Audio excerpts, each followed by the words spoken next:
सामने कुछ बोलेंगे।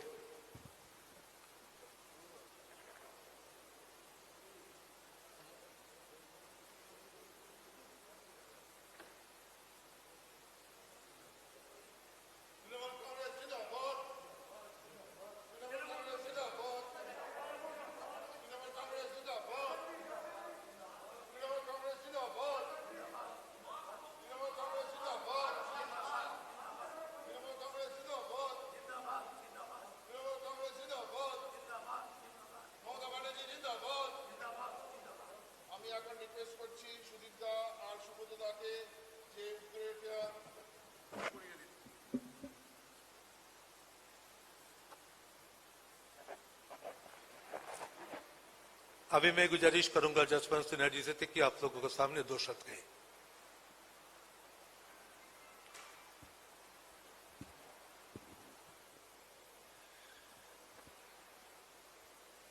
दोस्तों, इसके पहले कि मैं आपसे दो शब्द निवेदन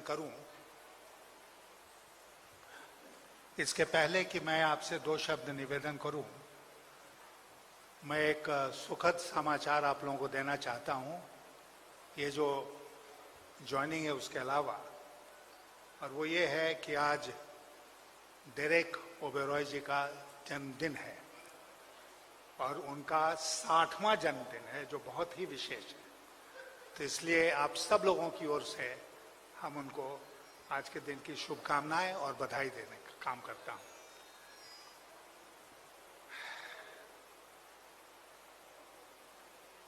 आपको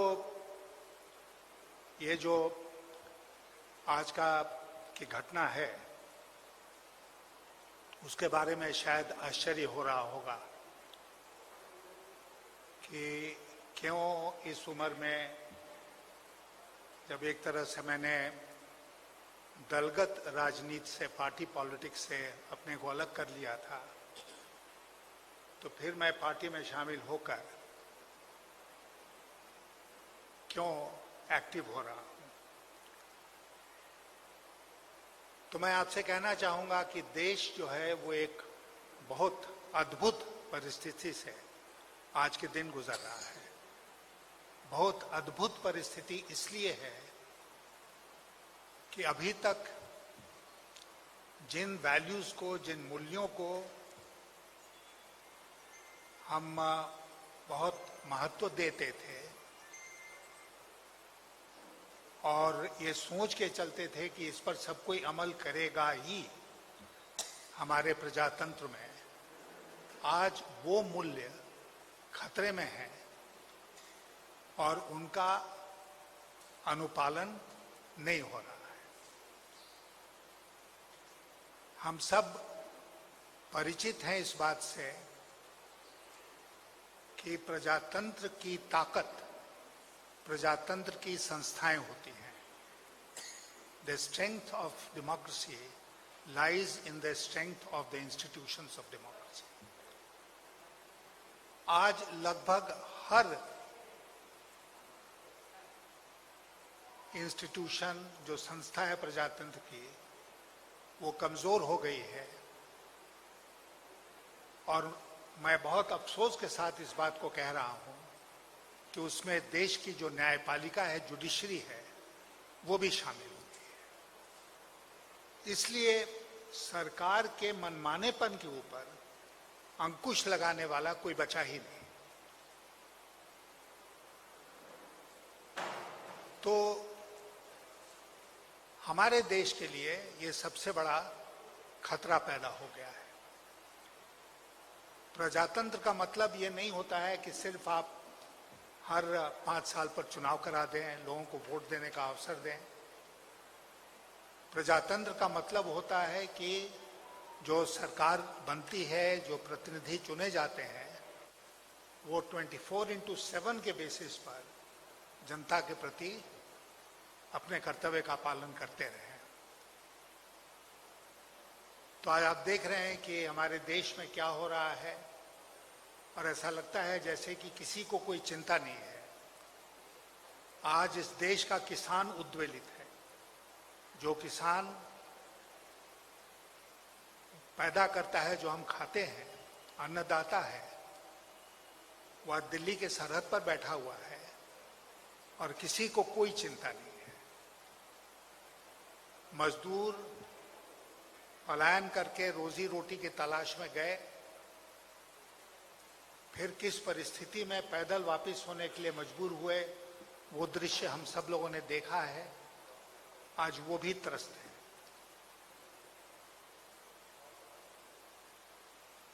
शिक्षा, स्वास्थ्य,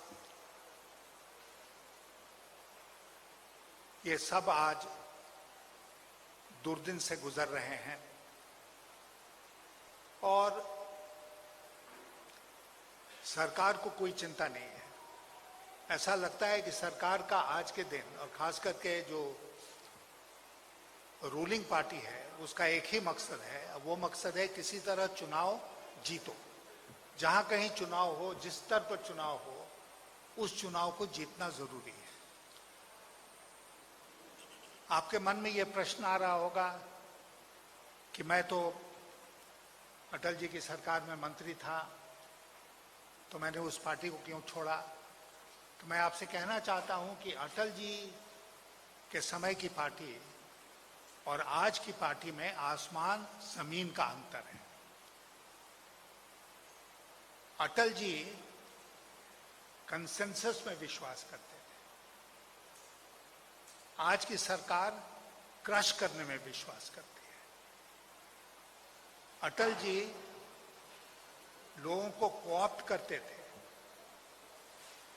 आज की सरकार लोगों को कॉन्कर करना चाहती है, उनके ऊपर जीत हासिल करना चाहती है। आप अटल जी के समय का देखें, जो नेशनल कोएलिशन उन्होंने बनाया था, तो जम्मू और कश्मीर में नेशनल कॉन्फ्रेंस फारूक अब्दुल्ला, पंजाब में अकाली दल, हरियाणा में चौटालाज, उसके बाद आप आइए महाराष्ट्र में शिवसेना, कर्नाटक में जनता दल एस, तमिलनाडु में कभी अन्ना डीएमके या डीएमके, आंध्र प्रदेश में टीडीपी, उड़ीसा में बीजू जनता दल, बंगाल में ममता जी, असम में असम गण परिषद, बिहार में नीतीश कुमार की पार्टी। उन्होंने एक नेशनल कोएलिशन सच माने में बनाया और ये कभी उनकी इच्छा नहीं रही कि इनको दबा दो, इनको बर्बाद कर दो और वो जो स्पेस खाली होता है उसको स्वयं के लिए ले लो। आज की जो भारतीय जनता पार्टी है, उसके साथ कौन है खड़ा?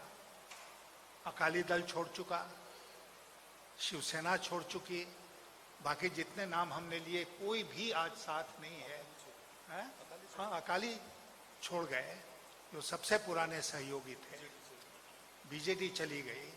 तो एक नीतीश कुमार जेडीयू को छोड़कर बिहार में, उनके साथ कोई महत्वपूर्ण पार्टी आज के दिन नहीं है। और इसलिए नहीं है क्योंकि उनके साथ वो रहने के काबिल ही नहीं है। इसलिए एक बहुत गंभीर लड़ाई आज जो देश में चल रही है, वो गंभीर लड़ाई केवल चुनाव की लड़ाई नहीं है, केवल राजनीति की लड़ाई नहीं है, वो देश की अस्मिता की रक्षा, देश में जो प्रजातंत्र है उसकी रक्षा की लड़ाई में बदल चुकी है। और मुझे लगता है कि जो लोग भी इसमें विश्वास रखते हैं कि देश में प्रजातंत्र कायम रहना चाहिए, उनको इकट्ठे आने की जरूरत है। ममता जी और हमने साथ मिलकर अटल बिहारी वाजपेयी की सरकार में काम किया था। ममता जी शुरू से ही एक फाइटर रही हैं। आज मैं आपको बताना चाहता हूं कि जब इंडियन एयरलाइंस का हवाई जहाज उसको अगवा कर लिया गया था, अपहरण हो गया था और जो आतंकवादी थे उसको कंधार ले गए थे, तो कैबिनेट में एक दिन चर्चा हो रही थी, तो ममता जी ने ऑफर किया कि वो स्वयं हॉस्टेज बन के जाएंगी वहां पर, और शर्त ये होनी चाहिए कि बाकी जो हॉस्टेजेस हैं उनको आतंकवादी छोड़ दें और वो उनके कब्जे में चली जाएंगी, और जो कुर्बानी देनी पड़ेगी वो कुर्बानी देंगी देश के लिए। तो आज ऐसी सारी ताकतों को इकट्ठे आने की जरूरत है। बंगाल में चुनाव होने जा रहे हैं, इसमें कोई शक नहीं है कि तृणमूल कांग्रेस बहुत थंपिंग मेजॉरिटी के साथ सत्ता में वापस आएगी, लेकिन मुझे लगता है कि हम सबका कर्तव्य बनता है कि उस थंपिंग मेजॉरिटी को और थंपिंग बनाए, और बंगाल से एक संदेश जाए पूरे देश में कि देश अब इसको बर्दाश्त नहीं करेगा। जो कुछ मोदी और शाह दिल्ली से चला रहे हैं उसको देश अब बर्दाश्त नहीं करेगा, और उसका पहला टेस्ट यहाँ पर है। आप जानते हैं गोपाल कृष्ण गोखले कह के गए थे कि what Bengal thinks today India thinks tomorrow. तो मुझे कोई शक नहीं है कि बंगाल के भविष्य के लिए ये चुनाव तो बहुत महत्वपूर्ण है ही है, देश के भविष्य के लिए भी ये चुनाव अत्यंत महत्वपूर्ण है। और 2024 का जो परिवर्तन का रास्ता है दिल्ली में, वो आज बंगाल से होके गुजरेगा। तो इसलिए मैंने ये सोचा कि आज का ये वक्त जो है वो बहुत ही विशेष है, और आज मुझे जो भी छोटी मोटी ताकत मेरे पास है उसको हमको जोड़ना चाहिए तृणमूल कांग्रेस के साथ और मिल के काम करना चाहिए। और इसलिए बहुत सोचने के बाद मैं इस निष्कर्ष पर पहुंचा कि दूर से नहीं बल्कि पास से, अलग रहकर नहीं बल्कि शामिल होकर मुझे तृणमूल कांग्रेस को और मजबूत करना चाहिए बंगाल में, इस चुनाव में, पूरे देश में, ताकि दिल्ली में 2024 का परिवर्तन संभव हो सके। तो ये मैं अपनी तरफ से आपसे कहना चाहता था। मैं आभारी हूँ अपने सारे वरिष्ठ साथियों का, और विशेषकर ममता जी से, क्योंकि उनसे हमारी सुबह मुलाकात हुई, बहुत लंबी मुलाकात हुई, लगभग 45 मिनट हम लोग रहे साथ और कई मुद्दों पर चर्चा हुई। उसी से थोड़ी देर हो गई यहाँ आने में। तो मैं अपने सारे साथियों का, विशेषकर ममता जी के प्रति आभारी हूँ कि उन्होंने मुझे ये मौका आज के दिन दिया है। बहुत धन्यवाद।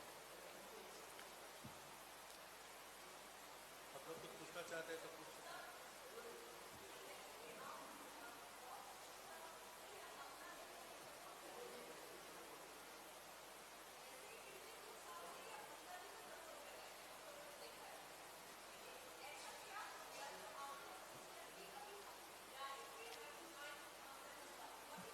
बहुत बहुत अच्छा सवाल पूछा आपने, मुझे इसको कवर करना चाहिए था शायद। The tipping point actually was the attack on Mamata ji in Nandigram.